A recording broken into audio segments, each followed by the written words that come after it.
Hello everyone, civil सेवा में आप सबका स्वागत है। और बहुत ही ज़्यादा क्वेरी आ रही थी सैलरी को लेकर के, तो उस पे मैंने अभी 4600 पे ग्रेड की जो सैलरी होती है उस पे टोटली आपको डिस्क्राइब कर दूंगा कि कहाँ से कितनी सैलरी बनने की उम्मीद रहती है और स्टार्टिंग में कितनी सैलरी बनेगी, जो कि बहुत ही अच्छी सैलरी स्टार्टिंग के हिसाब से।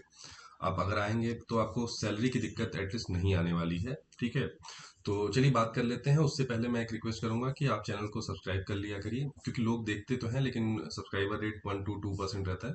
तो एक रिक्वेस्ट रहेगी।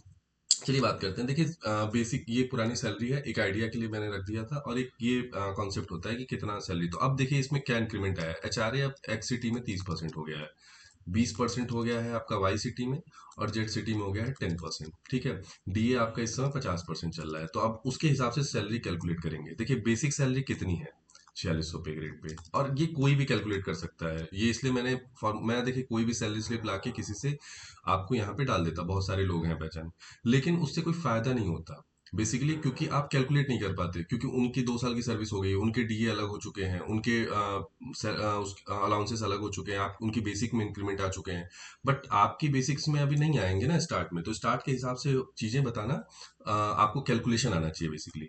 तो 44,900 बेसिक बन रहा है। ठीक है, अब एच आर इस पे 30% लगेगा, जिस सिटी में आप उस हिसाब से कैलकुलेट करिए। 30% अगर लग रहा है, जैसे मान लीजिए आप बड़े सिटी में है, तो 13,470, मतलब 30% ये किसका हुआ, इस बेसिक का हुआ। ठीक है, इस बेसिक का हुआ। फिर अब डीए डीए कितना बन रहा है, 50%। 50% भी इसी बेसिक का लगेगा, तो कितना हो जाएगा, 22,450। ठीक है, अब इन सबको अगर ऐड कर देंगे तो ये बन जाएगा आपका 80,000, करीब करीब 81 के अराउंड बनेगा। तो 80 से 81 के बनेगा, आप ऐड कर सकते हैं। ठीक है, बेसिकली ये तो हो गई आपकी जो नॉर्मल सैलरी बन रही है। प्लस अब इसमें ऐड होता है क्या, टीए। टीए अराउंड आता है 6 के, मतलब 5400 5500 के अराउंड मिलता है। तो ये हो जाएगा आपका करीब 86 के। 86 के, ये तो आपकी टोटल ग्रॉस सैलरी बन रही है। अभी तो ग्रॉस सैलरी नहीं है, प्लस इसमें 86 में एनपीएस गवर्नमेंट के द्वारा 9400 के आसपास ऐड किया जाता है। सॉरी, माफ कीजिएगा, 9400। ओहो। चलिए ठीक है, मैं फिर से कर देता हूँ। ठीक है, बेसिक जो है आपका कितना था, 44,900 प्लस 2x में आप वीडियो को देख सकते हैं। ठीक है, एच आर ए कितना है, एच आर ए है आपका 13,470। ठीक है, डीए कितना है आपका 22,000 पाँच 450। और आपका ओवरऑल टीए कितना है आपका, 6 के मान लीजिए अप्रॉक्स, तो 86 के बन रहा है।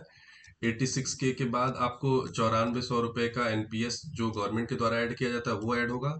तो ये करीब करीब 96 95 के अराउंड बन जाएगा सैलरी।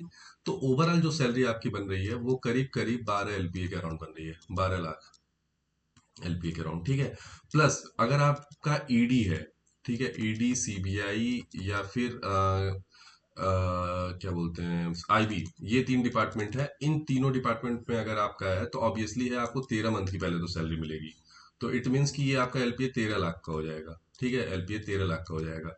प्लस इनमें एक्स्ट्रा अलाउंसेस भी होते हैं। देखिए एक्स्ट्रा अलाउंसेस इनको 10 से 12 हजार मिलते हैं, तो इनकी ऑलरेडी सैलरी 1 लाख प्लस बनती है। ठीक है, तो 1 लाख प्लस इनकी सैलरी बनती है, प्लस 13 महीने की, मतलब 13 से 14 लाख के बीच में इनका एलपीए बनता है। बाकी डिपार्टमेंट वालों का करीब करीब 12 लाख का बनता है। तो ये बहुत ही डिसेंट सैलरी है अगर बात की जाए स्टार्टिंग में किसी भी गवर्नमेंट जॉब के हिसाब से। ठीक है, और भी बाकी सुविधाएं यहाँ पे क्योंकि ऐड ऑन रहती हैं, इसलिए ये मेरे हिसाब से इतनी अच्छी सैलरी किसी भी अभी मतलब जो सेंट्रल की सर्विसेज हैं उसमें सबसे अच्छी सैलरी है। और आप इसको किसी और एग्जाम से या चीज़ों से कंपेयर करने से अच्छा है कि ये सैलरी बहुत ही डिसेंट है किसी भी सिटी में रहने के लिए। प्लस डबल एओ की जो पोस्ट होती है उसमें तो आपको 1 लाख प्लस सैलरी बनती ही है, क्योंकि वो 48 ग्रेड पे की है। 48 ग्रेड पे में क्या होता है कि आपका बेसिक ज्यादा होता है। ठीक है, बेसिक 46,000 प्लस होता है, और उस हिसाब से आपका ऐड होता है। एक चीज और इसमें ऐड ऑन करना था मुझे, कि अभी क्या होगा ना, नेक्स्ट पे वो अब नहीं आने वाला है। ठीक है, नेक्स्ट जो पे ग्रेड अपग्रेड होता था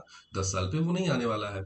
तो अब इसमें क्या होगा ना कि अब जो एच आर ए है, सॉरी एच आर ए नहीं, जो डीए है वो आपका बेसिक में ऐड हो जाएगा। लाइक अगर आपका मान लीजिए बेसिक है 4,900 और डी आपका है 22,450, अब ये दोनों ऐड होके करीब करीब 67 के हो जाएगा। अब इस पे आपको डीए प्लस एचआरए मिलेगा। तो आपकी सैलरी बहुत ज़्यादा तेज इंक्रीमेंट होगी, क्योंकि बेस अगर आपका स्ट्रांग रहेगा, वही होता है ना एग्जाम में भी, बेस स्ट्रांग होगा तो आपको ग्रोथ अच्छा मिलेगा। तो उसी तरह बेसिक स्ट्रांग होगा तो उसी पे डीए मिलता है, उसी पे एचआरए मिलता है, तो आपको ऑब्वियस है इंक्रीमेंट मिलेगा। अच्छा, तो ये रही ये बात। और चलिए, आपको मैं कुछ दिन में ये भी चीज़ें बता दूंगा, और वैकेंसी के लिए मैंने आरटीआई डाली हुई है, अगर उसका रिप्लाई जितना जल्दी आता है मैं उतना ही आपको जल्दी आपको ये बता दूंगा कि क्या सिचुएशन रहेगी, ठीक है, वैकेंसी की, और कितनी इंक्रीमेंट रहेगी। ठीक है, चलिए मिलते हैं नेक्स्ट वीडियो में। धन्यवाद, जय हिंद, जय भारत।